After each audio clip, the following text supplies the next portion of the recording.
Hello, everyone.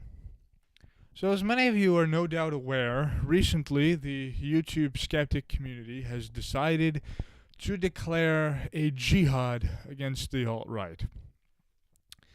And many people, I think, in the back of their minds at least, knew that this clash between the YouTube skeptics and the alt right was probably inevitable and was bound to happen at some point. And so now that it appears to be happening in earnest, many people are, of course, naturally interested to see what will go on, what the proceedings will look like, and so forth. But unlike most people who are interested in this, I am not interested in this debate as a debate. I frankly do not expect any intellectual sparks to fly in this discussion whatsoever, in part because the YouTube skeptic community, let's face it, consists largely, if not entirely, of people with second and third rate minds. Very few of them have ever said anything interesting or anything that reaches in any significant degree beyond the standard sort of liberal slash centrist boilerplate that we hear pretty much everywhere these days. And so really nothing of intellectual heft, certainly that I'm aware of, has ever come out of the community, and so I naturally don't expect anything impressive to come out of them. So I'm not interested in this debate as a debate. What interests me about the clash, though, is its meaning as a cultural event. I am interested in it because I think that it says something important about where Western culture is headed and where it is now and what things are likely to be like going forward, at least in the plane of ideas for us here in the West. Now, there really is, I think, no point in saying very much about the skeptic community here because much of what I would have to say has been said already, and they are things that are more or less well known. As I said, these are people who, for all their insistence on their devotion to truth, on their desire to pursue it wherever it leads, they display little, if any, intellectual courage and possibly even less intellectual originality.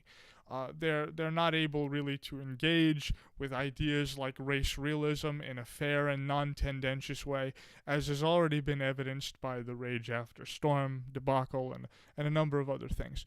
So these people, frankly, are boring.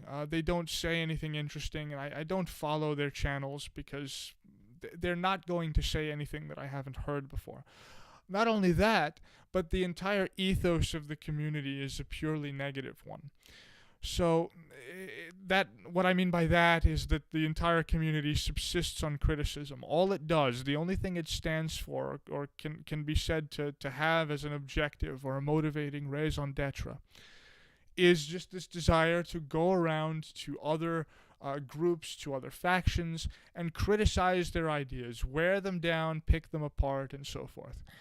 And it is difficult to say just what these people are for or what they really believe in beyond anything, fairly trite and conventional. So you ironically have this group of people touting themselves as these intellectual titans who really very rarely, if ever, stray beyond the reservation of standard contemporary liberalism, and it makes them boring. It makes them uninteresting. It really there's not much there that they have to offer an intelligent and curious person. And I don't believe that someone who is truly intelligent, who is truly interested in ideas, who likes exploring that sort of thing, will be satisfied for long with what the skeptic community has to offer them if they should ever encounter it to begin with. What will happen is, I think, as is fairly clear, such a person, such a hypothetically curious person, if they should encounter the YouTube skeptics and also the new atheism, really, which is sort of related. I mean, the two groups are kind of interconnected. I don't think there's a single self-identified member of the skeptic community who hasn't expressed at least a degree of respect for the four horsemen of the new atheism. So there is some connection there. But just like with the new atheism, and this is not to disparage all atheism as such, but just like with the new atheism, the thing about the skeptic community is that intellectually speaking, in terms of their actual ideas, the waters are shallow. They can be plumbed and explored fairly quickly, and an intellectually voracious person will swiftly become bored with them if they should happen to bother engaging with them. So there isn't really much to say about them other than that they're boring and they're conventional, and all they do is criticize. They have no positive ethos of their own, and to the extent that they do, it's not an interesting one, and it's not one that uh, holds up particularly well under criticism, or that the skeptics themselves are even used to having criticized in any depth. In other words, just like those they criticize, whom they like to lambast for holding all sorts of possibly unexamined assumptions, they are certainly not free of prepossessions of their own, and to the extent that they believe themselves to be so, they're deluding themselves. Right, so that's really all that there is to be said about the skeptic community, sort of generally. I'd like to focus instead on the alt-right in this video, for many reasons. One obvious one is that, of course, in the last roughly 2 years or so, the alt-right has been obviously on the ascendant. It has been growing. The 4chan-like meme culture has been spreading everywhere. You can hardly go anywhere anymore without seeing Pepe memes littered all over the internet. Trump was elected. And people like Richard Spencer and Jared Taylor are singing triumphalist tunes, and there's no doubt that the alt-right is growing. Now, what is the alt-right? Well, this is a somewhat difficult question to answer because despite certainly congealing in a more or less definite way over the last year or two, the alt-right nevertheless remains, at least to some extent, if not to the extent that it did previously, a fairly heterogeneous group. There are all manner of ideological factions and groups associated with it. However, despite all of that, it does seem more or less clear that the core of the alt-right is white nationalism, white identitarianism, white identity politics, and so forth, and the whole complex of ideas associated with that. There are other things in the orbit of the alt-right, various forms of religious traditionalism, neo-reaction, things like MGTOW, any and all manner of things. But the core, the center, very definitely is this kind of white identitarian center of gravity. So that's what we have going on. That's what I'm going to be referring to when I speak of the alt-right henceforth. I'm going to be talking about white identitarians, the partisans of white identity politics.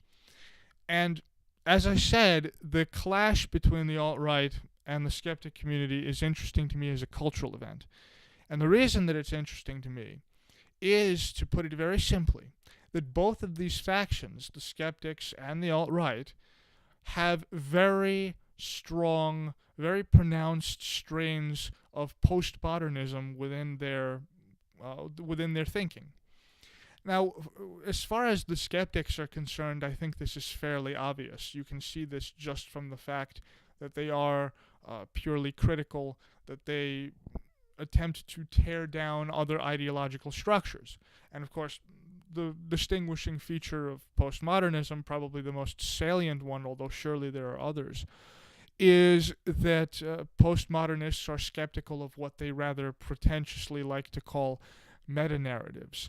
By meta-narratives, they just mean grand stories that are told not so much with a concern for their truth or their accuracy, as for their ability to legitimate the political or group interests of some faction or another. And so from this idea and from this skepticism of meta-narratives comes the general postmodernist orientation against the very concept of truth and insistence on the linguistic / social construction of all manner of aspects of reality. Again, the fact that they're critical and so forth. So yes, it's fairly clear that the skeptic community represents a strain of postmodernism. What perhaps may not be as clear, but what I think nevertheless is true, and what I will try to show here, is that postmodernism exists very pronouncedly within the alt-right, and one merely needs to examine some aspects of the alt-right. Now, before I go into the alt-right proper as an intellectual phenomenon, there is one aspect of it that is quite obviously postmodernist, I think, and is more obviously postmodernist than any of the other aspects. And here I'm referring, of course, to the meme culture surrounding Poll. Now, the tie-ins to postmodernism with this general attitude, again, I think are fairly obvious. Postmodernists liked to make much of their sort of detached, ironic, critical attitude to everything. One thing they liked to do was to sort of reduce things that may have been thought of seriously and previously treated with a fair amount of gravity to a joke. And you know, they would make fun of things. One thing that Derrida liked to do, for instance, is that he would write and then cross out certain words and replace them with another word and continue writing and leave the crossed out word in the published work that he had, just to show that he wasn't being entirely serious, that he was sort of messing around, and there was this air of levity to what he was doing. And that's true with a lot of other postmodernists. They like to take this detached pose of mockery. They don't seem to take much of anything terribly seriously. And again, that's fairly obvious when one looks at Poll's meme culture.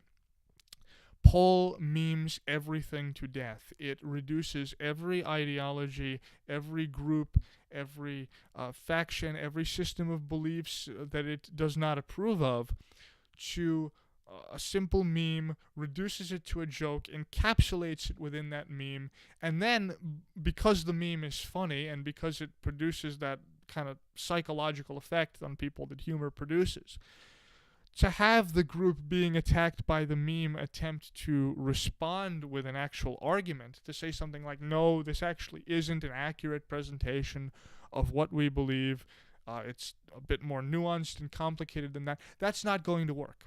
You cannot fight humor with an intellectual argument. You will lose the battle psychologically 10 times out of 10. No one will listen to you if you attempt to do a thing like that. Which is, by the way, what makes memes such a potent weapon in political and cultural combat. They disarm everybody.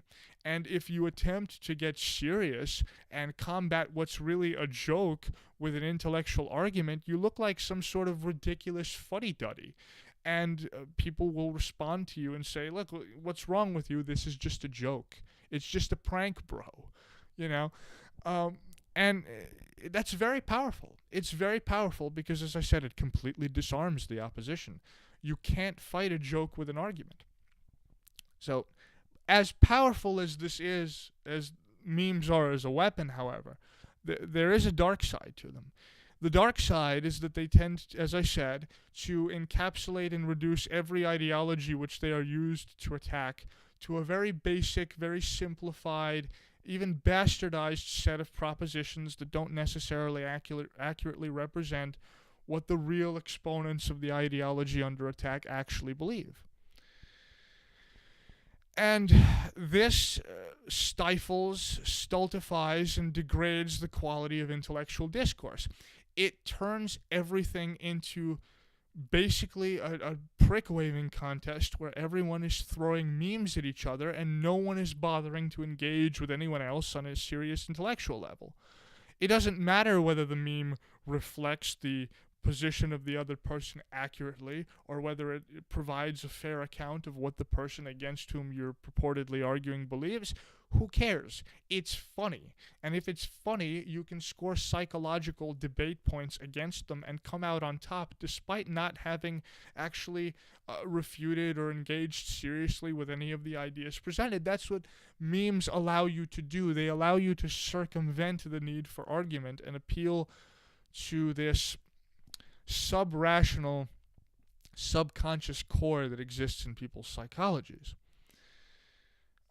As I said, as a political weapon, that's powerful, but it tends to stifle intellectual discourse. And once people realize just what a powerful weapon it is, then in their attempts to advance and further whatever ideology it is they happen to accept, they will swiftly begin constructing memes and firing them with abandon at everyone that they can.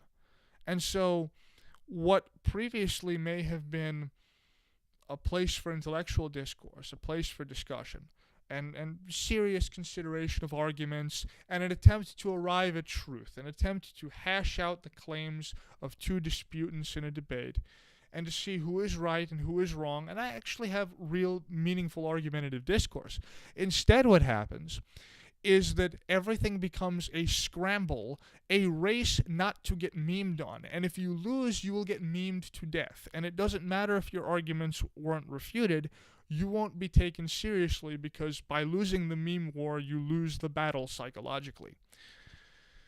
Uh, this allows the winners to secure short-term political victories, but it also means that they've defeated their opponents without refuting them.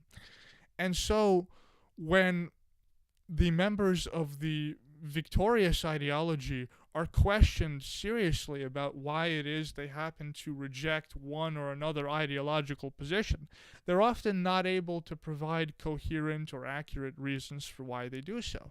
And we see this already happening even with SJWs. SJWs have been attacked rather mercilessly for the last few years on YouTube. Of course, that whole phenomenon exploded with the advent of the Gamergate controversy. And by now, they have essentially been, for all intents and purposes, chased off of YouTube. They've been chased off the platform, and the anti-SJW community, broadly speaking, whether that consists of skeptics and sort of what the group of people that horribly refer to themselves as classical liberals, which is just a horrific term because all it does is create conceptual confusion for reasons that I don't have time to go into here. All of these groups, the skeptics, the classical liberals, the self-described cultural libertarians, the actual libertarians, perhaps, to the extent that they criticize SJWs, members of the alt-right, all the way to the actual full-fledged alt-right, all of these groups have chased away the SJWs. But given that SJW beliefs have now been encapsulated into these neat little packages that can be expressed in memes, no one really knows why they're anti-SJW anymore. This is especially true of the newer arrivals to the scene. I mentioned that many of these thoughts were prompted by a discussion that I had with a friend of mine some time back. Now, this friend, without saying too much about him, his job requires him to come into fairly regular contact with members of Generation Z. And members of Generation Z, of course, has been widely cited and touted by the alt-right and to a lesser extent the alt-right as being perhaps the most right-leaning generation since World War II and so forth. Now, the experience of this friend of mine has been that many members of the of Generation Z, they're anti-SJW, but they don't really know why they are. They've sort of reduced everything to mocking, to mockery. They mock ideas like safe spaces and cultural appropriation, and oh my god, did you just misgender me? Did you just assume my gender? And they reduce everything to these like jokey little sound bites, but they don't actually know the ideas that they're attacking. They don't actually understand them. Everything is a series of jokes. The SJW community has been reduced to a massive joke, and I am certainly not defending SJWs here, but there is a problem, surely, with the fact that we now have a generation of people emerging who ostensibly oppose SJWs and yet can't really give anything like a coherent account of what their positions are because everything for them has been reduced to memes. Everything is a joke. They don't actually know what the arguments are, and so naturally, if they should, for whatever reason, happen to fall into a fairly sophisticated intellectual discussion of these issues, they, for the most part, will not be able to hold their own. They're anti-SJW, but they don't know why they are. And that seems to be the general thing that meme culture is producing. because it's such a potent weapon, and because it allows you to destroy your ideological opponents without actually having to meaningfully engage with them, you can secure victory and create a climate of opinion opposed to one or another group with no one actually knowing why they're opposed to it. Now, what that means is you get this kind of nihilistic superficiality out of it. Everything is a joke, nothing is serious, everything is reduced to a meme. And the idea of actually having meaningful argumentative discourse and arriving at truth is just gone. Everything is firing memes back and forth. Everyone is scrambling and fighting to not get memed to death and to make sure that they meme the other guy to death. This is textbook postmodernism. Poll is a creation of a postmodern culture. It cannot exist anywhere else. And I think that the alt-right, especially recently, seeing how it has been growing, seeing that it quite obviously is on the ascent, and to a significant degree, therefore, being drunk on the wine of victory, has not paid sufficient attention to this fact.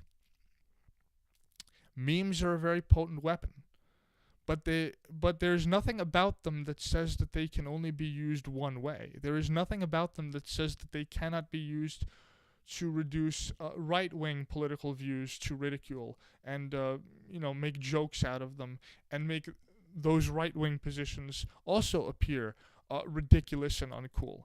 Just because it hasn't been done yet doesn't mean that it won't be done. It's true that the right is gaining ground in the meme war, but there is no iron law that says that any such thing will proceed forever. So one kind of general warning to the alt-right that I would have is be careful, because you've unleashed a monster. You've unleashed something truly serious. You've unleashed a way to destroy your political opponents in what appears to be a debate but really isn't.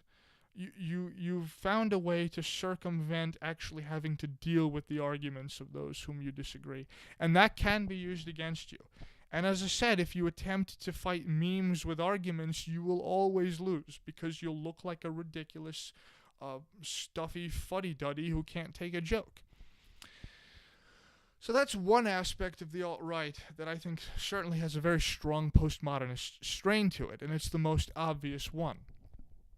Now, of course, those sympathetic to the alt-right who might be watching this now would be thinking, well, okay, fine. So maybe the possible cultural consequences for intellectual discourse going forward of meme culture becoming too prevalent aren't so great. Maybe it does have this potential to stultify discourse and reduce it to just stupidity and superficiality.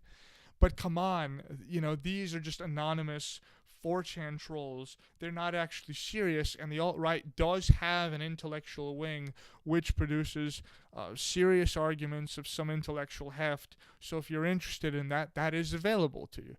Well, to some extent that's true, but if you examine many of the ideas with which the alt-right is sympathetic, and many of the prominent intellectual figures on the alt-right, you begin to see elements of postmodernism even there. And I think that in the case of many of these people, these postmodernist elements have been inserted into their thinking unwittingly. They probably don't even know that they're doing this. They probably don't even understand that this is happening around them, but it nevertheless is. And the problem is that once these assumptions eventually get fleshed out and are dug up, these things will, in one way or another, eventually come to have cultural consequences, including ones that are quite portentous. So let me start by going through a few examples of this, because I am speaking here in somewhat vague generalities. So let's bring this down to earth and give a few examples of what I mean. Let's start with Red Ice Radio, just to pluck one example out of thin air. Some time ago, I'm not quite sure how long ago this was, but it was probably a few weeks ago by now, Red Ice Radio produced a video about Albert Einstein.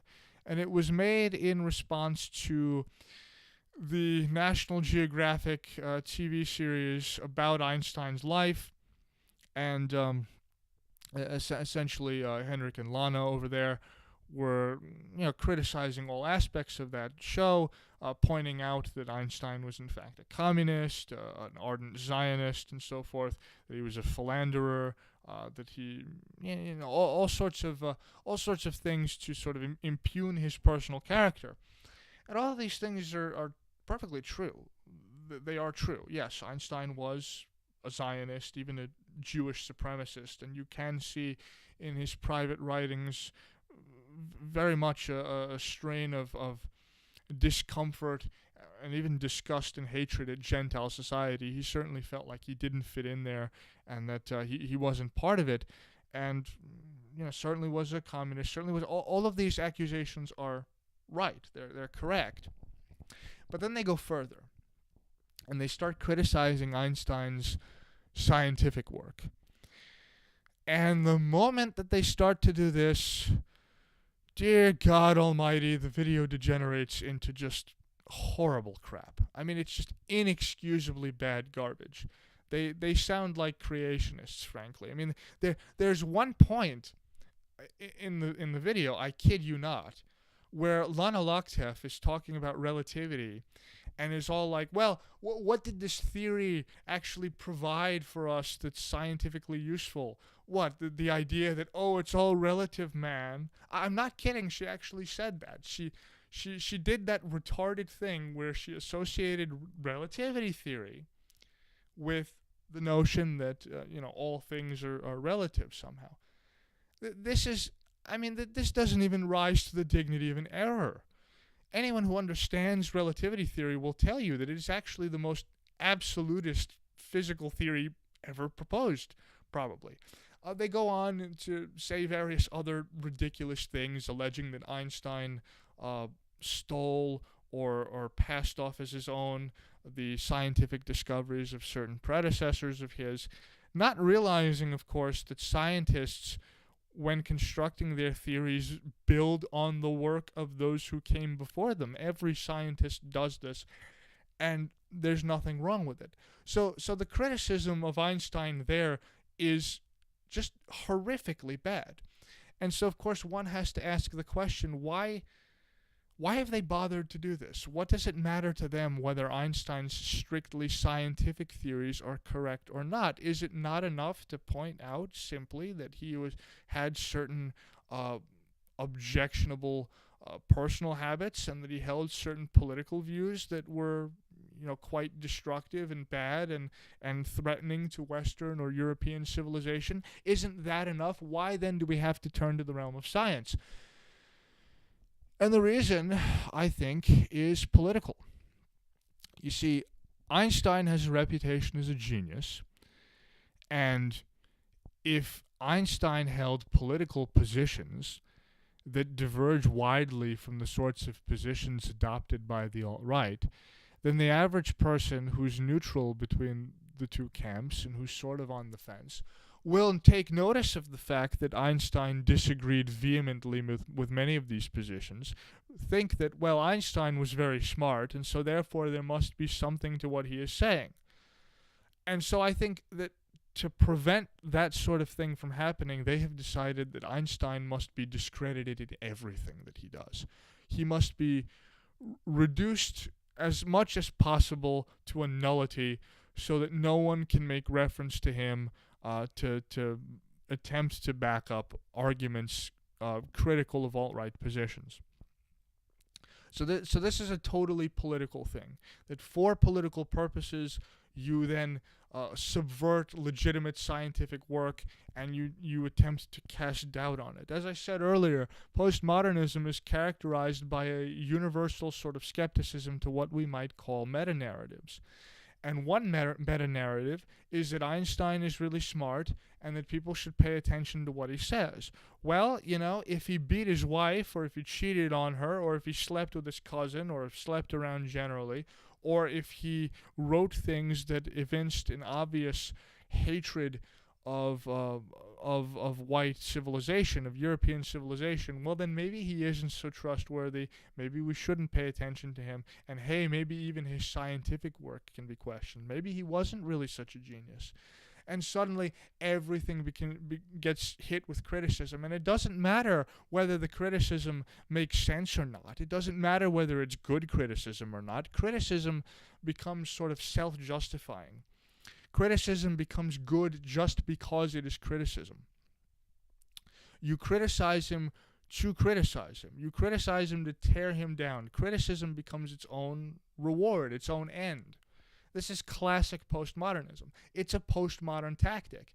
Now, I don't think that Red Ice is doing this consciously, but they are doing it, and they're doing it because, like it or not, they are embedded within a culture saturated with postmodernism. And that's true for many other aspects of the alt-right as well, which is actually something that quite fascinates me about the alt-right as an intellectual phenomenon. And this is something that I think that future intellectual historians, with the benefit of hindsight, will probably remark on when they consider the alt-right as a movement.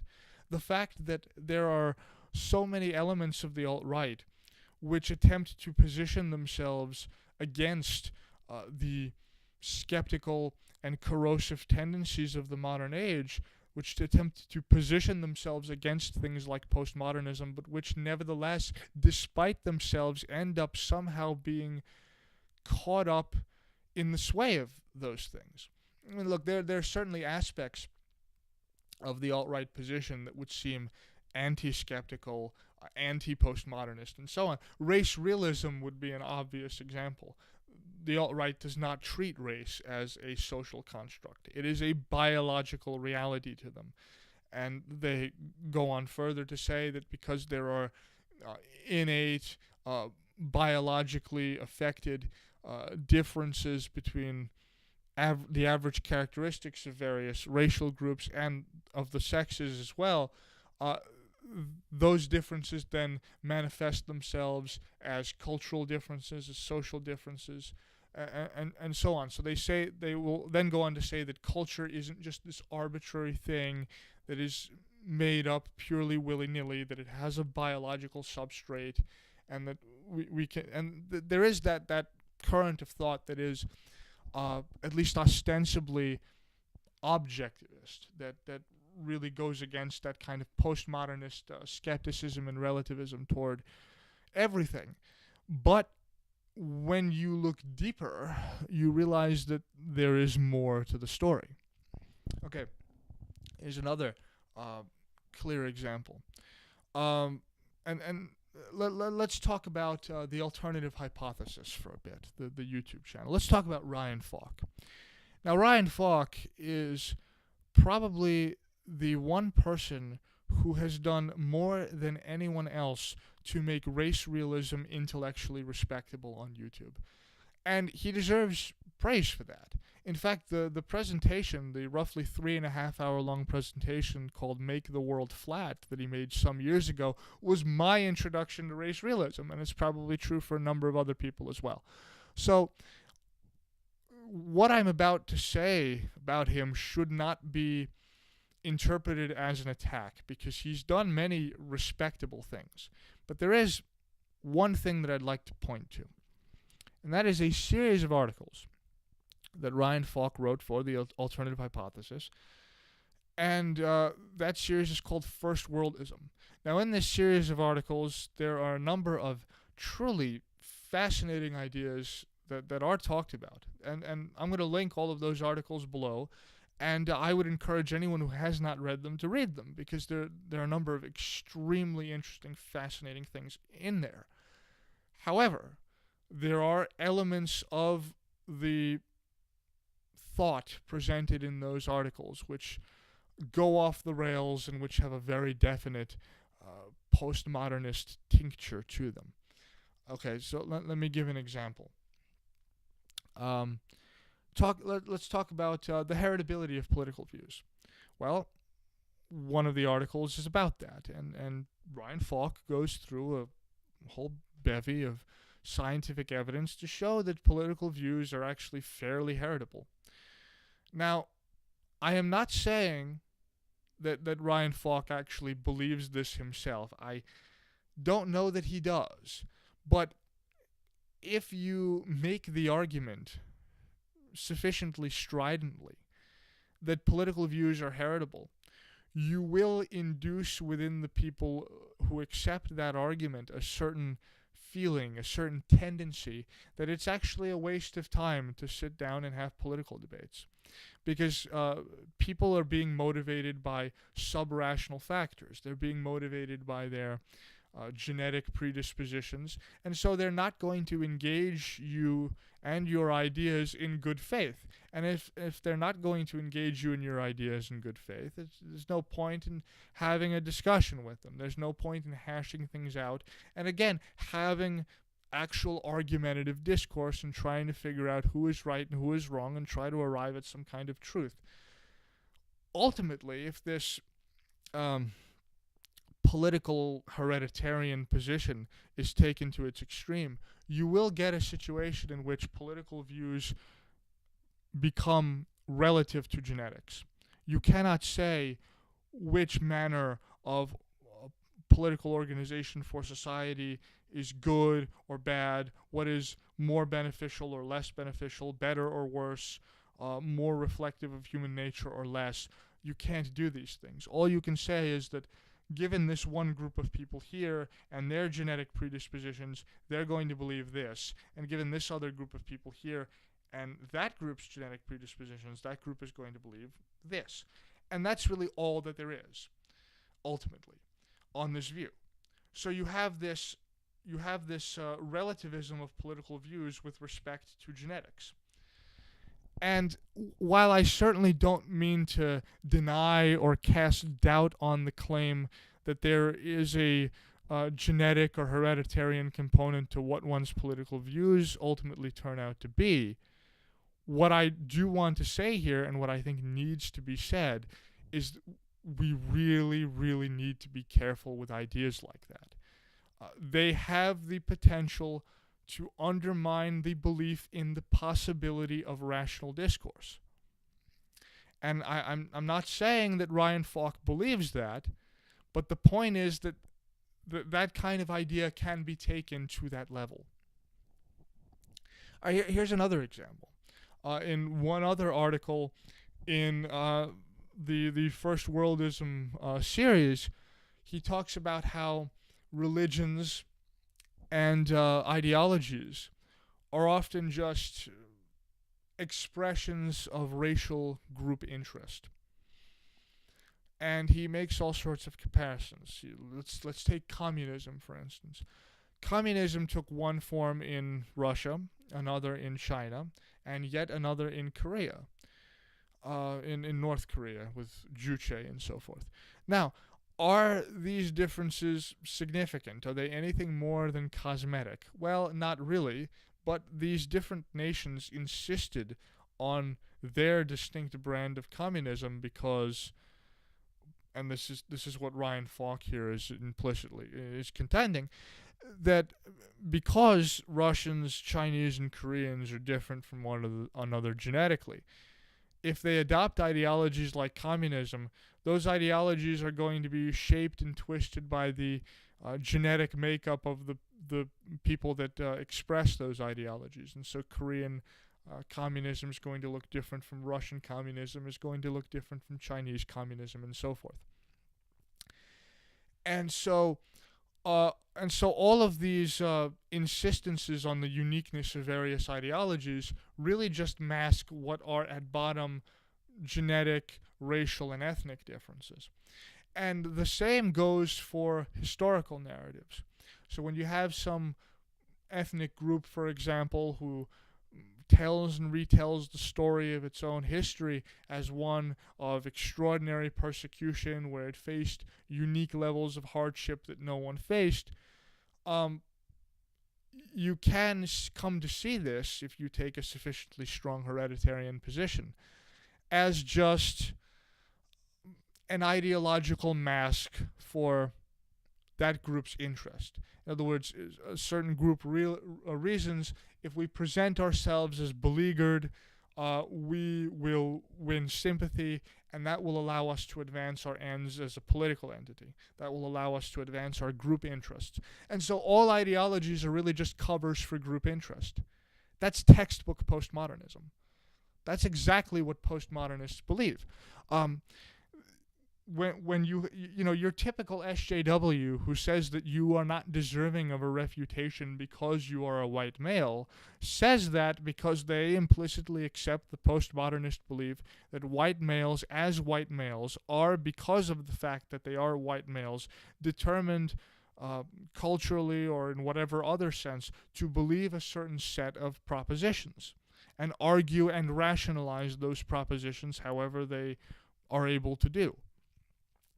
And because they are just rationalizing what really are their group interests, they don't deserve to be listened to because they aren't arguing in good faith. They're not attempting to aim at truth and so forth. And you see that same sort of position reflected with a bit of genetics and racialism thrown in with someone like Ryan Falk. Now again, I am not denying that biology and race play a role in determining culture and may even lead people to be predisposed to adopt certain ideas. That's fine. And if science reveals that, that's all well and good. And we should not deny that we have a biological nature and that we are limited by it. But what we should be careful of, I think, is pushing this too far. And the potential for it to be pushed too far certainly exists. And it certainly exists in any movement that is growing, that is optimistic and even triumphalist about its own future. And the reason for that is fairly clear. Any movement that sees its ranks growing, that sees it advancing, is going to become full of itself. And the social dynamics that operate within that movement will be such as to push all members of the movement to adopt progressively more and more extreme positions within the ambit offered by their ideology. And so the movement is going to go further and further and take more and more extreme positions and will eventually pass the point at which what it has to say is reasonable. Now, I don't think the alt-right has reached that point just yet, but if you seriously believe that it is immune from ever doing so, I'm sorry to say that you are deluding yourself. That is a possibility, certainly. So this kind of race-relative postmodernist skepticism of all historical narratives is another aspect of alt-right thought. Now, this is, again, not to say that history isn't complicated, that every historical event of any real significance is multi-causal, and that sometimes it's difficult to disentangle the threads of historical events and figure out exactly what caused what and which event played how much of a role in causing which other event and so forth. But to go from that position, which is reasonable, to the position that at least suggests that all history is, to one degree or another, bullshit, and that the pursuit of historical truth is a pipe dream, well, again, it's classic postmodernism. Another article in the First Worldism series, and this one really is fascinating, talks about what Ryan Falk, I think, terms the war on murder. And he points out that at some point during the Middle Ages, Western Europe decided to adopt an especially draconian policy for punishing its criminals, particularly its violent criminals. And as this policy of execution of violent criminals continued for centuries and centuries, something happened wherein the most violent segments of the population, possibly as much as the most violent 2/3 of the population, were slowly removed from the gene pool, and the least violent, most pacifistic third was the one that was able to continue reproducing relatively pacifistic genes into the next generation and so forth. And that this is what really contributed to making Europe the relatively peaceful society that it is, the relatively civilized society that it is, in which people have a respect for things like property rights and rule of law and governmental procedures like we might see in democracy, for example, for removing political leaders and bringing others into power when people happen not to be happy with the current set of leaders, as opposed to violent revolution and so forth. So this war on murder, according to Ryan Falk, is what eventually made Europe the civilized society that it eventually became. Again, fascinating discussion, very interesting, and it should certainly be taken into account when we consider institutions like those that have become prevalent in Europe, like the rule of law, respect for property rights, and all of these, at least relatively speaking, libertarian or libertarian-esque political and social institutions. But what does he go on to say after that? He says, well, look, given that the relative predisposition of European peoples toward libertarian-esque modes of political organization is a result of their genetic inheritance, the libertarians who think that you can just, argue people into accepting a certain position are just silly, silly Lolbergs. You're never going to be able to argue, non-whites into this position because their genetic constitution is different. It doesn't matter what your arguments are. They won't listen to them because that's not what's motivating them. And he then goes on to say, well, these libertarians are ridiculous. They're silly because they actually think that their conception of property rights is somehow objectively true rather than what it really is, which is a contingent product of a certain specific process of biological evolution, of natural selection through the use of capital punishment to weed out violent criminals, and so forth.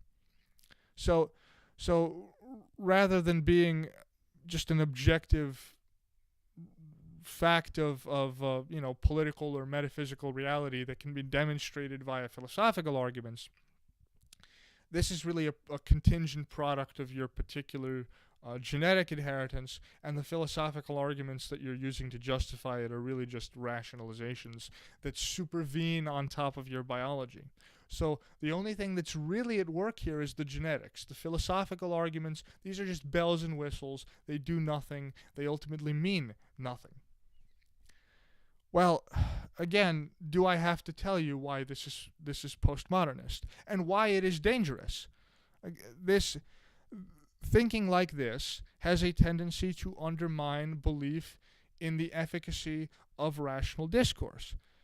And although certainly rational discourse is not always possible, it is so difficult to achieve in practice anyway that to really attempt to push us further along into the belief that it is impossible is really not something we need. And furthermore, imagine the following consequence. Okay, imagine the following situation. You have hordes of Arabs, let's say, storming into Europe. They have a different evolutionary history, a different set of genetics that they've inherited, genetics that has emerged out of different selective pressures in different environments from the genetics of the European host population in Europe to which these Arabs are coming into contact through their migration. You then have two cultures that are completely opposed to each other. The Arab culture being Islamic, very traditionalist in an Islamic sense, focused around Sharia law, and the European culture being more oriented toward things like rule of law, free speech, individual free, the classic European set of values. These two cultural positions then come into conflict. They don't agree with each other. All right, who's right and who's wrong? Well, if you take the racial relativist position that someone like Ryan Falk takes, the answer is that no one's right. The Arabs have their thing because they're Arabs, and the whites have their thing because they're whites, and that's that. There's no way to sort of decide between them. There's no way to reason out, okay, what's better and what's worse. Each group just has its own thing, and that's that. And if the two groups should happen to disagree, the only way for them to resolve their disagreement is to come to blows. And that points to another thing. When the possibility of rational discourse vanishes, the only other option is violent conflict. And yes, I know that for biological reasons, mixing people of different racial groups and forcing them to live together in close proximity in the same society tends to produce low social trust and relatively high levels of violence, conflict, and so forth. I know all of that. But the point here is that on top of the limitations that our biology places upon us, we are adding the further point that there is no reason and that it's really all just rationalization. What we think is reasoning is just rationalizing. This will produce a nihilistic culture because respect for objective truth will vanish. We need to think long and hard about what the cultural consequences of something like that will be. I mean, I think that's quite serious. Now, furthermore, just to make an additional point, why is it not possible for someone to believe, for example, that a propensity toward relatively libertarian forms of political organization both is the result of the specific European genetic inheritance, but is also objectively correct in an ultimate philosophical or metaphysical sense? These two beliefs don't contradict each other. I mean, you can hold both of them. You can believe that Europeans are more predisposed because of their genetics to accept a libertarian scheme of property rights, and also think that it's the objectively right way to go. That genetic point doesn't introduce really the relativism that many people like Ryan Falk are introducing. There's some additional premise going on here, and that additional premise is a kind of skepticism about ultimate reality, of objective truth, or of our ability to know it, and so forth. And that's the kernel of postmodernism here. Now, I could keep going. I mean, there are plenty of other examples. Look at Kevin MacDonald. Now, Kevin MacDonald has made his arguments about activist Jews and their cultural influence upon European society, and all the actions that they've undertaken to organize themselves to pursue their in-group interests. He's made these arguments quite carefully. And I'm not really going to be criticizing him so much as I am going to be criticizing the people who have received his ideas secondhand and probably haven't read him directly, and who've therefore sort of bastardized his ideas. They've again reduced them to meme form, taken all nuance out of them, and made them seem ridiculous by doing so. So, you can easily get this situation where, let's say you make some argument in favor of something for which someone who's part of the alt-right is not sympathetic toward or does not agree with. And the argument that you're making was originally made by a Jewish thinker. And so all they need to do is write the name of that Jewish thinker, put it in parentheses, create an echo meme, and that's it. We don't have to listen to you anymore. This argument was a self-serving rationalization made by a Jew in pursuit of his ethnic interests. Therefore, it wasn't made in good faith. Therefore, it's not an honest argument. Therefore, it's not worth listening to. And therefore, we can just dismiss you without having to debate you or discuss the merits of said idea. Again, postmodernist. This is deadly. This is very dangerous. Kurt Doolittle does this as well, and frankly, although he may not exactly be a classic, exemplar of the alt-right, he is nevertheless associated with that general current of thought, and he does the same thing. He may actually be the worst example of this kind of postmodernist tendency that I've seen anywhere, just because of the way he treats philosophy of science and so on. So there are a lot of these postmodernist currents within the alt-right, and that is worrying to me. It's worrying because postmodernism is ultimately a nihilistic trend that is purely critical and that destroys everything in its path. If you use memes to destroy your opponents can use memes to destroy you. And if you want to reduce everything to a joke, if you want to encapsulate everything into a meme, you will retard and destroy the quality of intellectual discourse. You will make everything shallow, and that will not be good for the culture. You will produce a culture of detached, ironic, cynical, nihilistic last men. And that's really where we're heading. Now, I mentioned earlier that the alt-right's belief in race realism seems to stand as a counterexample to this general trend of postmodernism. And to a degree it does. But there is also a significant degree in which it isn't like that. Let's take Richard Spencer, for example.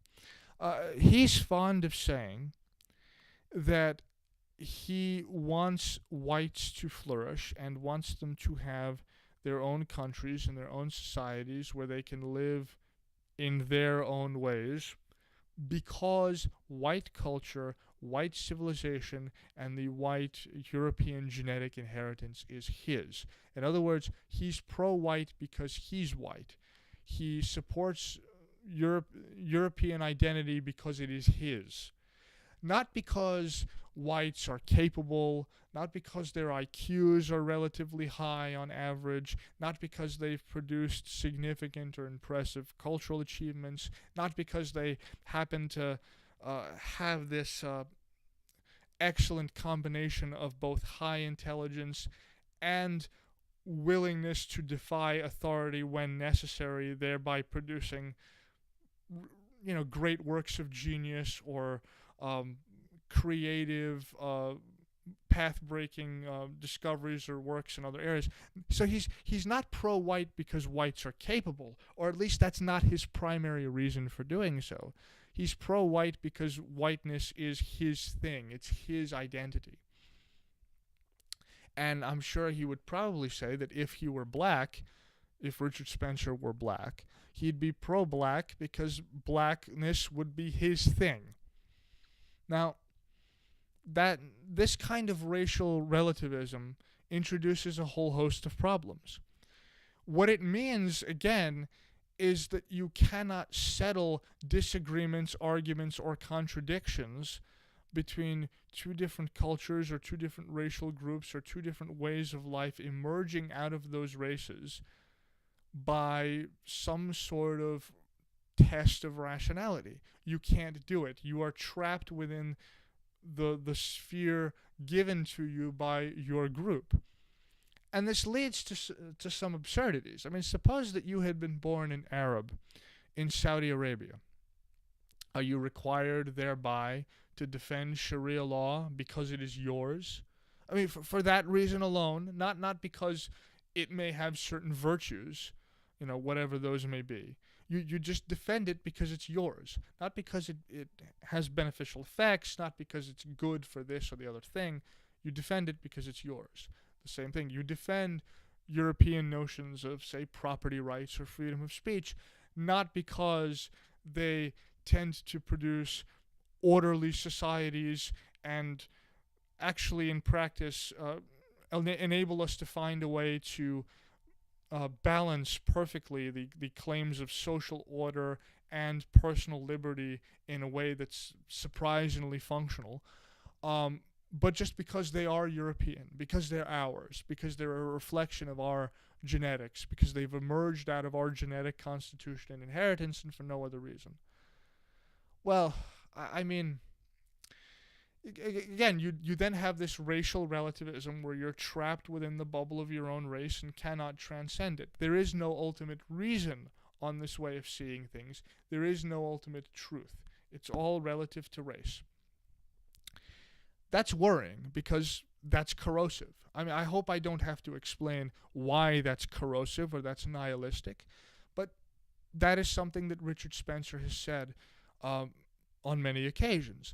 Now, for someone like me, I am pro-white, but I'm not pro-white because I'm white or because that group is mine or for that sort of reason. I'm pro-white because whites are capable, because they've produced impressive civilizations with great and fantastic cultural achievements, because they've done wonderful things. They've done some terrible things, but they've done wonderful things, uniquely wonderful things that are praiseworthy, that are worthy of being celebrated, and that are worthy of being preserved, not simply because they emerge out of the European genetic constitution, but because they're wonderful things in themselves, because they are just good things, period, regardless of where they emerge. So, what my allegiance is to then is to a kind of, you might say, ultimate or objective truth, to a standard beyond just race. And so my thinking isn't simply relative to race. Again, I'm pro-white because whites are competent and because they produce good, wealthy, free, and comfortable societies. And ultimately, that is what I want. If I lived in an all-white society, but the society happened to be violent, torn apart by war and conflict, and everyone lived in squalor, it wouldn't mean much at all to me that the society was mostly white. And it's a bit odd for me to think of people to whom that would be important and who would be willing to accept living in a world like that just for the sake of racial homogeneity, despite all of these other negative things. Right? So it's the fact that there's a functional society that is free and orderly, that produces an impressive culture. These are the things to which I am ultimately loyal, not genetics. Insofar as genetics is necessary for the furtherance of those things, I will be in favor of preserving or allowing for the flourishing of certain genetic clusters. But the preservation of the genetics is not the ultimate goal for me. So that's the real disagreement that I have with the alt-right. I think that if you just limit yourself to thinking about race and only race, you wind up doing absurd things. I mean, for example, if you cannot speak of ultimate truth in political values, or cannot speak of one culture as being better than another or having better institutions in some sense or other, but instead, if everything is just reduced to different racial groups pursuing their racial interests, then one question that emerges is why are these Arab migrants, over 70% of which are fighting age men, why are they wrong to lie about being refugees, invade Europe, sit on the dole, take money from the taxpayer in European societies, and perpetrate mass rapes against European women with impunity and wild abandon? Why are they wrong to do this? Why are they objectively, morally wrong to do this? They're just pursuing their interests as a group, right? They're interested in securing territory for themselves. It's just that territory happens to be European territory, and of course, whites would have a group interest in defending Europe from these Arab incursions. But that's really all that's going on here on this picture. You just have two competing groups with irreconcilable claims. There's no way to determine who is right and who is wrong, and they just have to fight, and the result will be bloodshed, and whoever wins, wins, and that's that. That's all. So it's another manifestation of the tendency of modernity that I've discussed in my theological origins videos to pull down or eliminate or diminish the place of reason within culture, within life, and within discourse, and to put in its place instead force, power, violence, conflict, the irrational, the subrational, all of this sort of thing. So that to me is the most worrying thing about the alt-right, this whole postmodern element, whether that exists, whether that is the the way in which it's manifested in meme culture on Poll, where everything just becomes a scramble to avoid getting memed to death and to meme the other guy to death, or whether that's in the more intellectual portions of the alt-right. And by no means is this survey comprehensive, but I think it should be more than sufficient to get my point across. Another example that occurs to me, and I'll provide the link where you can see screenshots of this.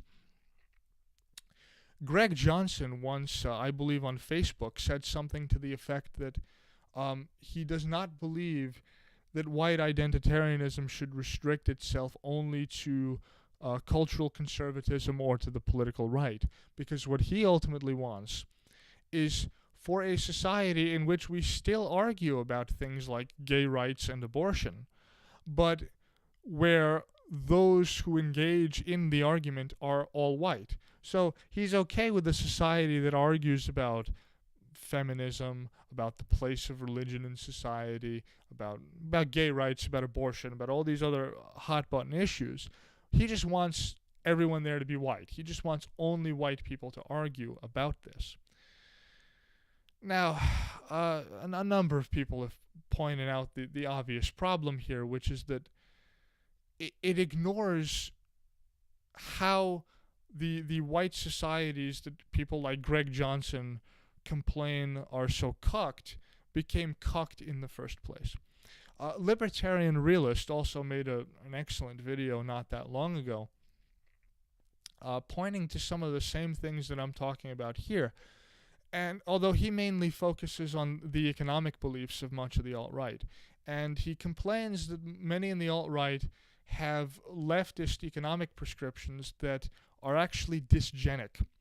And the alt-right doesn't realize that these things are dysgenic. The alt-right, or much of it anyway, is fine in principle with the idea of a massive, overweening, taxpayer-funded welfare state, so long as the country in which the welfare state is instituted is entirely or mostly white. And they'll point to something like Sweden as an example of an allegedly functional welfare state within a racially homogenous country. But again, this ignores the obvious question. How do you think that Sweden became so cucked in the first place? It didn't happen out of nowhere. When a welfare state was instituted there, that welfare state had the effect that all welfare states necessarily have on all racial groups to one degree or another, which is that the welfare state eroded familial bonds. It weakened them. It weakened the ties between man and wife, between parents and their children.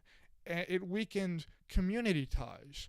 Whereas previously, in the absence of a welfare state, if someone in your community fell on hard times, you might, as a member of that particular community, feel compelled to do something personally yourself to help that person out. Now that there is a welfare state in place, you don't need to do this. The welfare state will handle it. You don't need to be proactive. You don't need to take steps to help someone out who's experiencing difficulties, to help them find employment or whatever else it may be. So general community bonds, whether they're familial or more abstract, the general kind of bonds of what you might call civil society, the welfare state erodes them all. And it does so necessarily no matter what race we're talking about. And after enough time of this, where, familial bonds aren't taken as seriously, what happens? Feminism becomes more prevalent. Suddenly all manner of cultural degeneracy, which could not get a foot in the door previously, is now able to get a foot in the door. Because people who are not prudent, who don't plan ahead, are able, with the assistance of the welfare state, to have children that they would not otherwise have been able to afford to have. And this creates degeneracy. So, degeneracy from the alt-right's perspective. So Libertarian Realist, I think, made the excellent point that many in the alt-right are advocating economic policies which are contrary to the interests that they claim to be in support of. those policies will work in a way contrary to their own professed ostensible ends. And they don't know enough about economics to realize this, and I would wager that many of them are even adverse to learning about economics because their desire to do so has been poisoned by their exposure to anti-libertarian memes. Oh, you want me to learn economics? What do you want me to be? Some autistic Lolberg? I'm not going to do that. That's just for autistic people, right? I'm living in the real world. These kind of delusions. That's another danger of memes. Again, it just reduces intellectual discourse to superficiality. So yeah, so the question now is, where is all this going to end? What is all of this leading to? And I have no idea. I have no idea, to be completely honest with you. In my more cynical and pessimistic moods, I am tempted to answer that question by saying that it will lead nowhere, which seems, to be honest, the most obvious answer. The mocking spirit of detached cynicism fostered by meme culture will destroy everything that it gets its hands on. It's a universally corrosive kind of acid, and nothing can withstand it for long. And that leads to nowhere, as do these other kind of relativistic postmodernist trends that we see in alt-right thinking, but also in the thinking of virtually everyone, the skeptic community, the SJWs, and anyone worth naming. And that leads me to a scary conclusion, which is that whether we know it or not, whether we like it or not, whether we consciously try to resist it or not, as much of the alt-right, even neo-reactionaries, try to do, we are all, despite ourselves, postmodernists now. And to some degree, we can't help it. We are prisoners of our historical circumstances, which, ironically enough, is itself the sort of claim that postmodernists would be apt to make. I mean, even a video that I made some time ago about the nihilistic tendencies within liberalism and how it has poisoned discourse and reduced it to superficiality. Alt-right meme culture threatens to do the same thing, number one. But also, number two, that argument that I made in that video was itself a postmodernist sort of argument.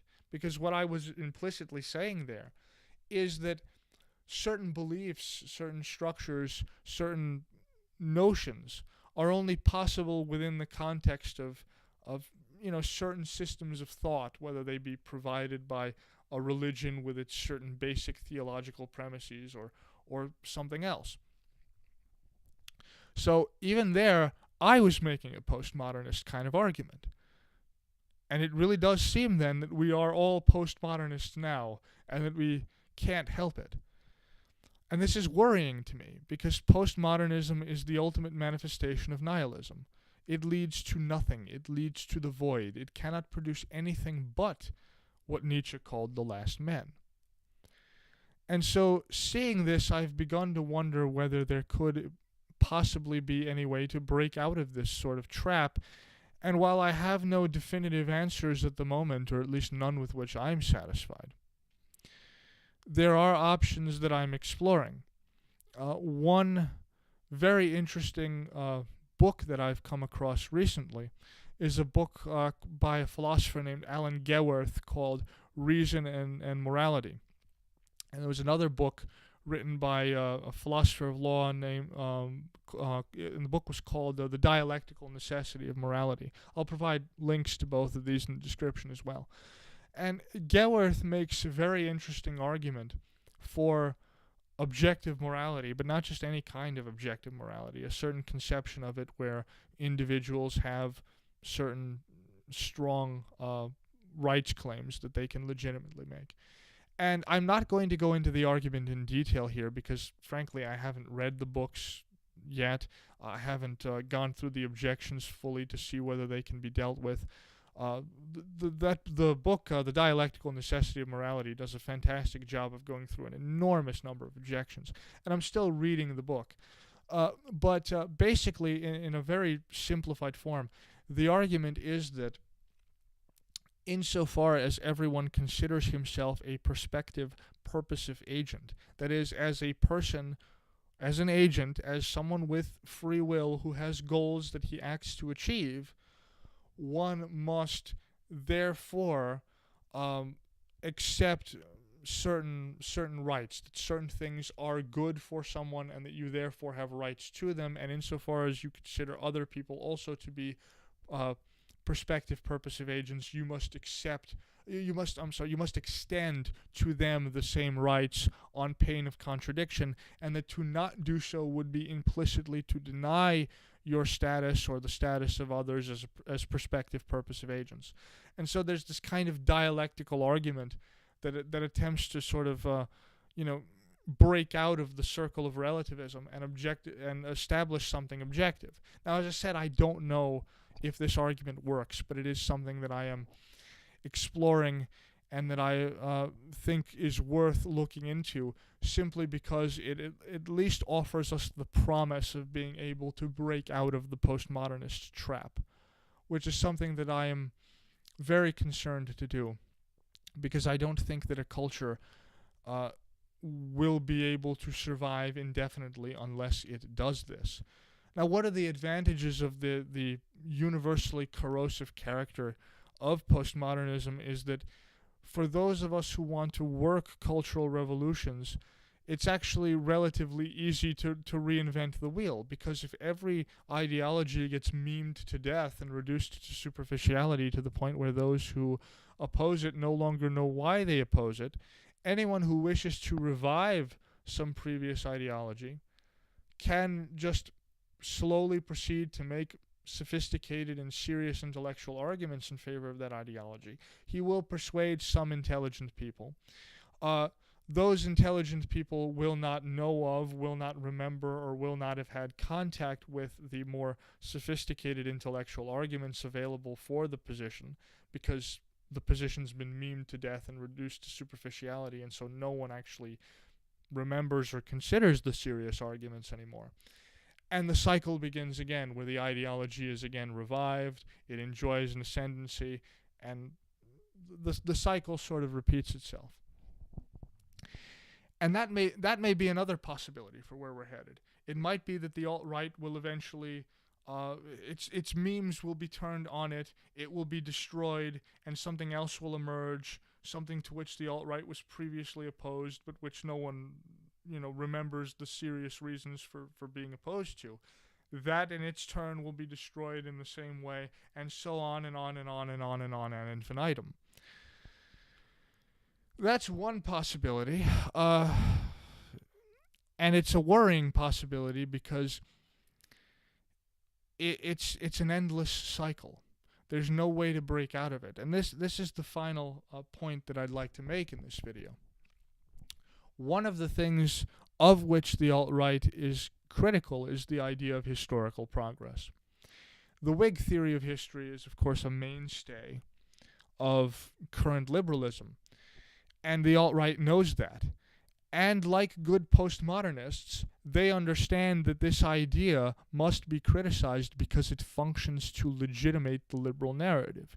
It functions to confer legitimacy upon a meta-narrative, and so therefore we must be skeptical of it, we must criticize it, we must undermine it. And that's what the alt-right does. And they do it sometimes with arguments, but often with mockery. When someone attempts to say, look, if we examine the course of history, it does seem like things are getting better. They take, let's say, a positive view of democracy, and they see its growth as a positive and welcome development. Now, I'm not saying that I'm doing that. I'm not necessarily expressing pro-democratic views here. I don't have pro-democratic views. But the point is that someone can do this and can weave a kind of historical narrative, if they like, to defend the view of history as a linear progression onward and upward into the light. And the alt-right usually mocks this by saying, oh, it's the current year, um, my current year, my progress, you know, these kind of things. And that's one way to just undermine any attempt at serious consideration of that kind of point of view. Now, the reason I bring this up, and the reason this is important, and as I said, I'm interested in the battles and the conflicts that the alt-right is going to fight and in its emergence and growth as a movement from a cultural perspective.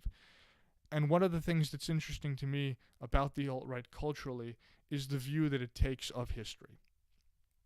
You see, uh, there was a wonderful book, I actually have it here, written by Robert Nisbet, and I recommend that you all check it out. It's called A History of the Idea of Progress. Fantastic book. And what Nisbet shows there is that for about 2,500 years, belief in historical progress has been a mainstay of Western civilization, going back even into the pre-Christian era. Even in something like Hesiod's Theogony, you can see a kind of progressive improvement, a sort of ameliorating force at work. In the beginning, there is only formless void, and then slowly but surely, order comes to be established onto the chaos, and that is a kind of progress. So even there, even in a real cynic like Hesiod, you can see an idea of progress and progressive improvement at work. So what Nisbet argues is that the idea of progress has been a mainstay of Western culture for 2.5 millennia, and that this belief in progress is vitally important to the West's self-conception as a culture and to its ability to achieve the great things that it had achieved. And this makes sense. If you accept a cyclic view of history, and let's forget about any arguments for whether the cyclic view or the linear progressive view is correct. Let's just focus on cultural consequences here. If you accept a cyclic view of history, then you must implicitly believe that in some sense at least, all that has happened will happen again. That the cycle will repeat itself endlessly. That you will be on this treadmill of the yugas, so to speak, and that there is really no escape from that continuous cycle of death and rebirth. This cannot but have an extremely crippling psychological effect on any culture that accepts it. Because really, fundamentally, at bottom, let's be honest here, if you think that history is such that everything that has happened is going to repeat itself again, and all the same shit that you saw go on before will be seen again, why get out of bed in the morning? Why bother to do anything? It won't come to anything. It won't culminate in anything. This whole thing is going to repeat itself again. All of your misery, all of your torments, they're going to reappear. You're not going to be able to abolish them. You're not going to be able to make them go away. You're not going to improve your lot, not permanently anyway.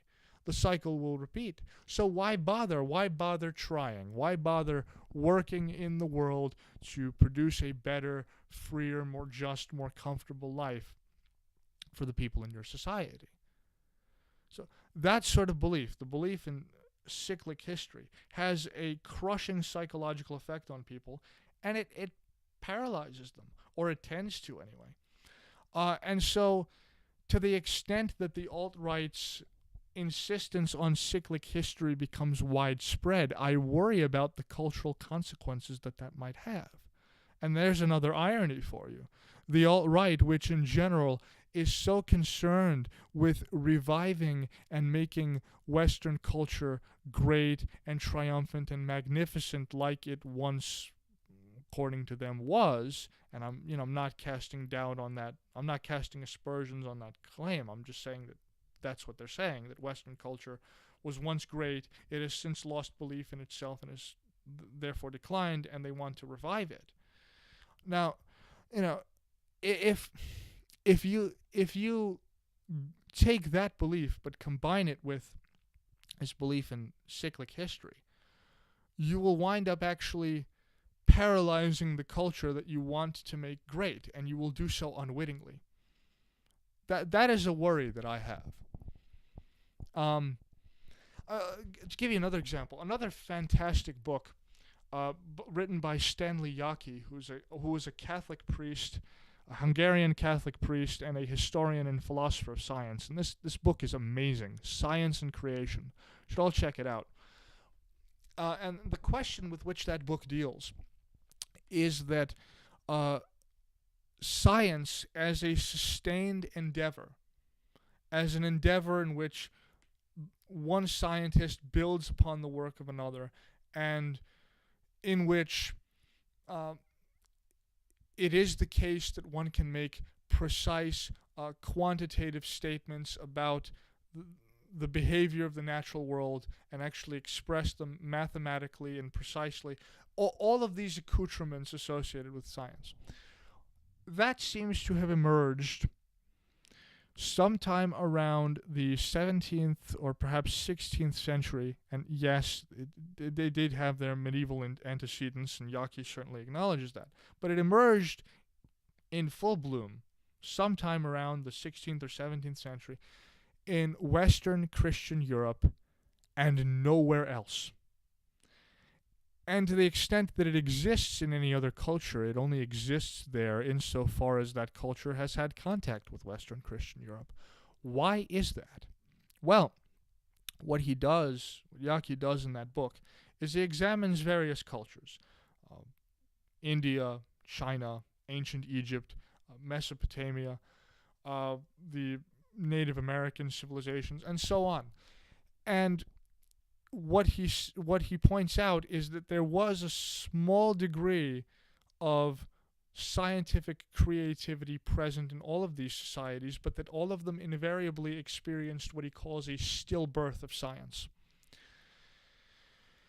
And he says that there are certain facts about Christianity specifically as a religion and about its theological premises, which are unique to it and which no other religion has, that enabled the eventual emergence of a sustained scientific culture.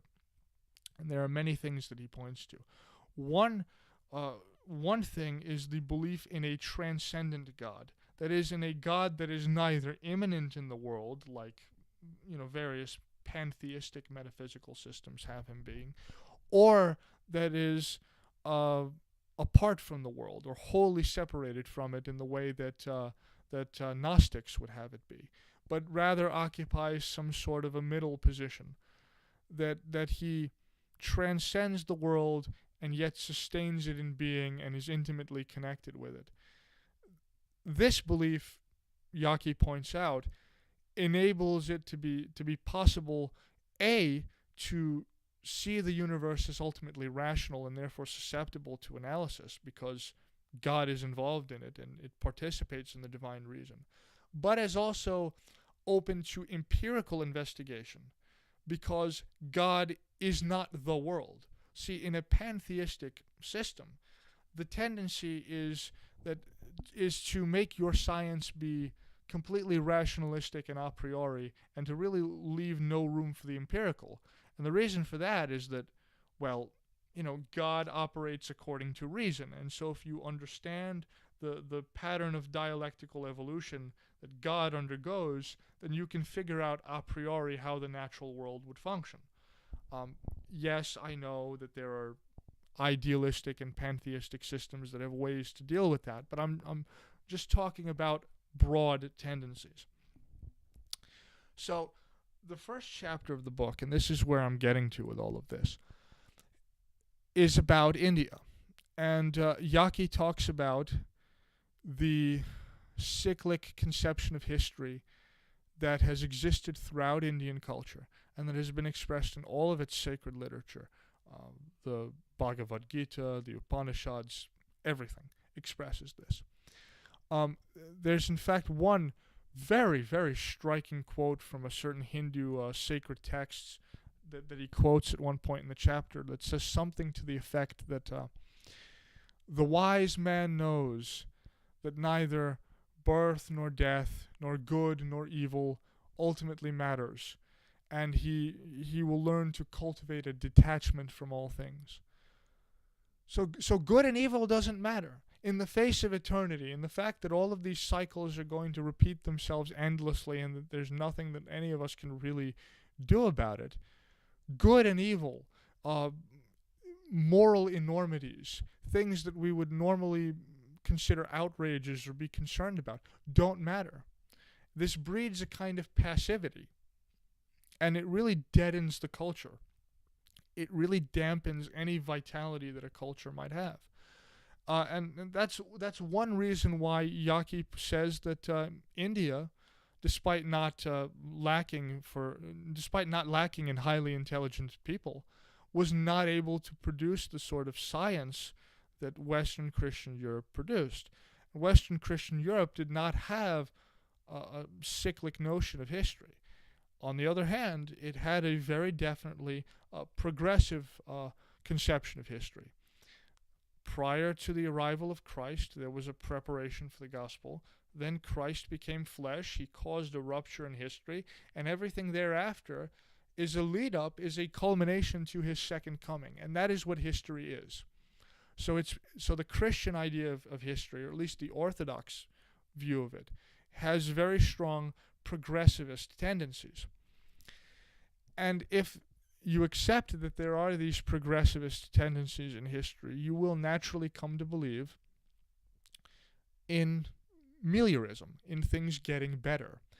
And that relates to science insofar as you will then come to believe that indeed it is possible to know the natural world, and that over time our knowledge will become better and better and better, and because it will become better and better and better, it is worthwhile to put in the energy, to put in the effort to work at science, to attempt to unlock nature's secrets, and all the rest of that. Now, there are many other theological premises within Christianity that contributed to the rise of science beyond that one, and what I've said so far is nowhere close to a comprehensive account of everything that is talked about in that book. Again, I highly recommend it. But the point is that this cyclic conception of history has a dampening effect on the vitality of a culture. And if a culture does not believe in itself, if it does not believe that it has some purpose, some meaningful place in the world, it is not going to be able to summon up the will to do anything wonderful. And that is a serious problem. We may need progressivist notions of history in order to maintain our vitality as a culture. The West might need that.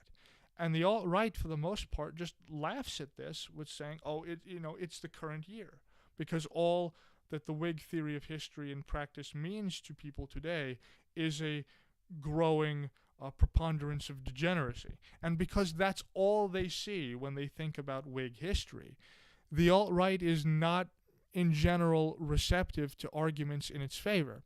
And that's another thing that worries me, is these cultural shifts that are being produced more easily and more quickly than ever because of memes are generating states of mind in people in which they're no longer psychologically receptive to certain ideas. If you make memes saying that libertarians are just, stupid autistic lolbergs, well, you're not going to be psychologically receptive to anyone who attempts to say, okay, look, libertarianism is a little bit more nuanced and a little bit more complicated than that. It does not require you to refuse to take account of things like race, for example, so that you actually can integrate these things into the system of thought and you won't produce any contradictions and everything will be fine. People aren't psychologically receptive to that just because of the position that they're in and the state that we're in as a culture. Okay? And that produces great limitations on what you can do as far as attempting to argue with people. And it also tends to fix the paths in which culture can evolve, because if no one's psychologically receptive to a certain set of ideas, well, then we can rule that set of ideas out, at least for the foreseeable future. And yeah, that produces a whole slew of worrying tendencies in itself. So that's sort of my long-winded critique of the alt-right. Its postmodernist tendencies that it seems to have despite itself. Another example of this would be Jonathan Haidt's views on liberals and conservatives and their psychological characteristics. The psychological characteristics that lead one to become either a liberal, a conservative, a libertarian, or what have you. This is all very interesting scientific research. I'm not saying that we throw it out. We should take account of it when we attempt to persuade people or, tailor things to in such a way as to appeal to them. For instance, if you're going to make an argument against the welfare state to a liberal, you should take advantage of the fact that liberals tend to be high in terms of the degree of empathy and interpersonal care that they tend to extend to other people. And you should emphasize the destructive effects of the welfare state and how it hurts people. I think if you're going to attempt to persuade a liberal to abandon their position in that way, something like that kind of appeal is probably your best bet. So we should be mindful of how psychological characteristics tend to influence political views, but we shouldn't go too far and take the additional leap that because these psychological characteristics are relatively fixed, that it is a waste of time to argue about politics with people, and that no meaningful discourse can be had about who is right and who is wrong. And in fact, there was actually someone who recently commented on my latest video, the kind of jokey Hitler sort of meme video that I made. See, even I participate in this meme culture because I'm not against humor, but it does have stultifying effects that are dangerous, like I've been saying. This person mentioned Jonathan Haidt and even suggested that his work has postmodernist implications. And you're completely right. It does. So yeah. So there are all these worrying tendencies. Meme culture tends to reduce everything to a joke and to superficial nonsense. No one takes anyone's arguments seriously anymore, or at least that's the tendency toward which intellectual discourse is proceeding.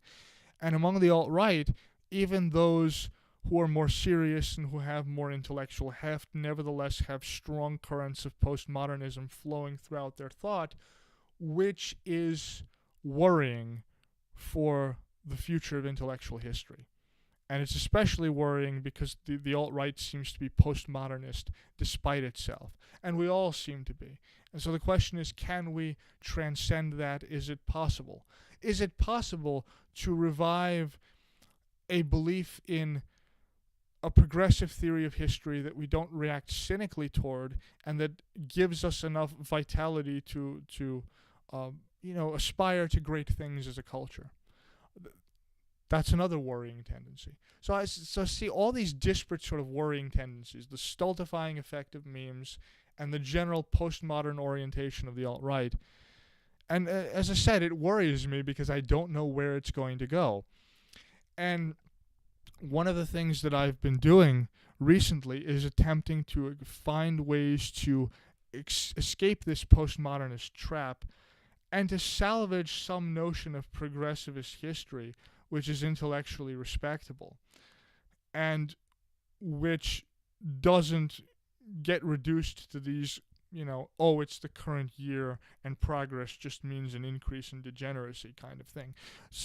This is why I've been interested in things like evolutionary convergence, which seems to show that evolution has a certain directionality, and so therefore we can speak of perhaps of progress in evolutionary or biological history, and so on. And I'm interested in arguments like those made by people like Hans Hermann Hoppe and Alan Gewerth and so on, that seem at least to offer us a way to transcend the limitations that it is suggested by postmodernists are fixed onto all of our thought. So all of these things worry me. I don't know of any good way to transcend them. And I think the alt-right has reached a point where it's growing at such a pace that it's not really receptive to serious criticism anymore. And so I don't expect to be listened to by many people. I don't expect to be taken seriously, which is really unfortunate for someone like me because I am not temperamentally pessimistic. I am not a guy who likes to push the black pill on everybody. But the growth of the alt-right has acquired a force of its own. It's become something of an avalanche. And when things get to that stage, serious patient criticism, even if valid, will not be listened to. It will be dismissed. It will be memed to death. I expect people to just say, oh, look at this Spurg who made an hour and a half long video, um, with no engagement with what I have to say. I expect something like that to happen. But nevertheless, the small audience that I seem to have gathered seems to be genuinely interested in kind of sophisticated intellectual exploration of topics, and so I'll keep myself to appealing to and talking to them because I like talking to them and because I genuinely like discussing ideas. So I guess all I can say is that given what we're faced with, the only thing for us to figure out is whether it is our place or our time to figure out some way to escape the postmodernist trap, or whether we will simply be the ones who set the groundwork for those who eventually do so. And I don't know the answer to that. And the most that I can grasp on, the most that I can really cling to, is that whatever happens, whatever else may be the case, the fact of the matter is God is real. And so, in that sense, an ultimately negative or nihilistic scenario isn't possible. The only question is, how long will it take for the West to finally escape the postmodernist trap that everyone seems to be trapped in to one degree or another? The question is, how long? Now, that itself is a kind of faith. That sentiment expresses a certain kind of faith, which then brings up questions of the relation between faith and reason and whether one can meaningfully have one without the other. But I don't want this to turn into an extended theological discussion. So that's really all I have to say. Those are my concerns with the alt-right. The alt-right, despite itself, seems to be postmodernist, but it's growing in such a way that I think the point at which it will be receptive to criticism has been long past. And that's not to say that I'm defending the skeptic community. I think the skeptics are bad critics. They largely don't understand what it is that the alt-right should be criticized for, because the problems that afflict the alt-right, the postmodernist tendencies that afflict the alt-right, afflict the skeptic community as well. We're all in the same boat. We're all postmodernists now. And the only question left is, will we be stuck on this hamster wheel of ideological history where we have this eternal ebb and flow going back and forth between left and right, where the left takes power, the left pushes the culture too far, screws things up, makes a mess of things, the right reacts, takes power, and then proceeds itself to screw things up and make a mess of things, thereby leading the left to rise up and, repeat the pendulum swing back and forth? Are we going to be stuck on this hamster wheel of history, or will we find some way to transcend it? And I would urge the alt-right, to the extent that they're willing to listen, to really think about these postmodern strands in your own ideology, and to at least make note of the fact that something should be done about them. And the ultimate reason why these postmodernist strands exist is that, yes, race is real, yes, it has a relation to culture, but race is not enough. Race is not God. You cannot make race an object of worship, which is why when Millennial Woes invited Jared Taylor onto his Millennial stream a while ago, this might have been about 2 years ago or even more so, when Jared Taylor made a comment to the effect that he thought that it might be possible to revive religiosity among whites, but to make the white race somehow an object of worship, which is paradoxically almost exactly the same as Auguste Comte's Religion of Humanity, which really produced a lot of liberal nonsense. So there's another weird kind of irony that Jared Taylor would make a perverse statement like that, elevating the white race to a status making it worthy of religious reverence. That's ridiculous to me. And it's a sign. It's, as I said, it's a sign of perversity, and it's a further sign of this postmodern current.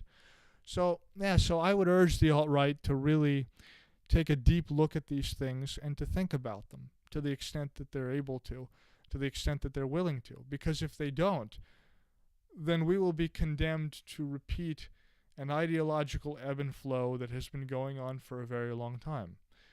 If you don't do this, if you don't reform these problems and truly try to transcend postmodernism and offer something different, offer something that really gets around the real deep problems of modernity, then you will find, to quote a ridiculous member of the alt-right, that we are all gerbils.